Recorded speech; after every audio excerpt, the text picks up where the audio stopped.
It's okay to be alone. I think we often portray being alone as a bad thing or a little bit weird or maybe happen to be a little bit depressed. But here's the thing. I believe that is all BS. That is not a thing.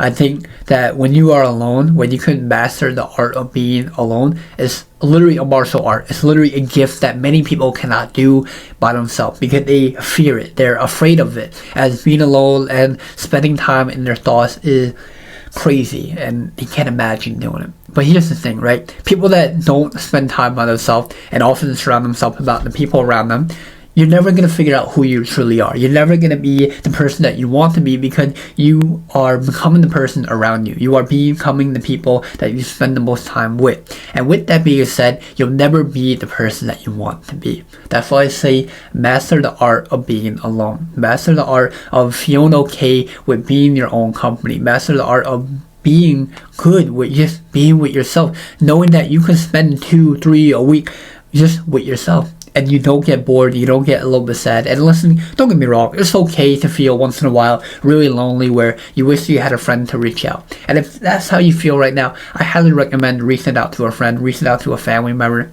and yeah, talking to them. Because it is important to reach out to people when needed. But also, when you are alone, understand that it is truly a gift that not many people can do. Now, what do we do on our alone time? Now, if you're someone that use their alone time with binge watching TV, laying in bed all day, scrolling on TikTok or YouTube, then you should probably understand that being alone on that point of view is going to hurt you long term because you're not going to get very far with that.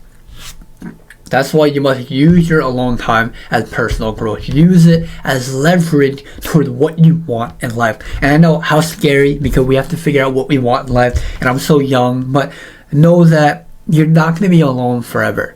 You know, I know we tend to think that we will be, but I will say that nothing lasts forever. You know, when you feel like you're going to be alone for the rest of your life, it's not necessarily true. For example, right, you're going to have to go out, you're going to have to go buy groceries, you're going to have to go get some food, you know, you're going to have to one day meet someone. Hell, you're going to have to get a job one day, and you're going to have to show up to the office or wherever you're going to work 40 hours a week. That just goes to show that when you realize that, you're not going to have so much time with being by yourself. So use the time that you got, use it as leverage toward what you want in life, and pursue it.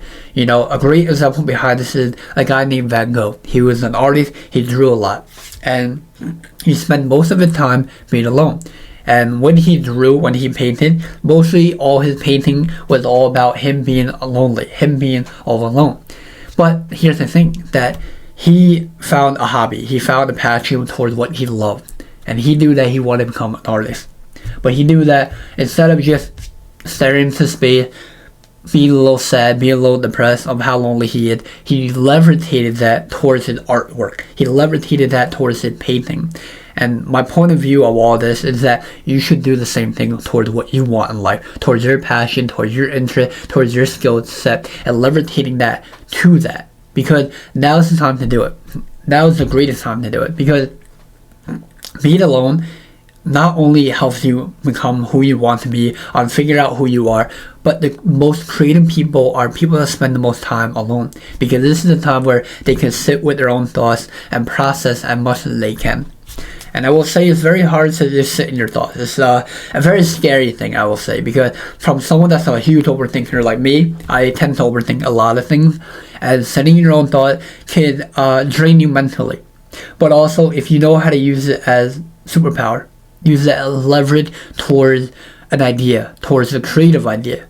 And I will tell you, if you can figure that out, by far, you will have a huge, huge advantage.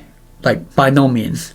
So, once you figure out your hobbies, once you figure out your passion, and levitate that with your alone time, being a little bit alone, then take your action plan and pursuing what you have to do. Pursuing what you have to get done. Because it's only up to you, right?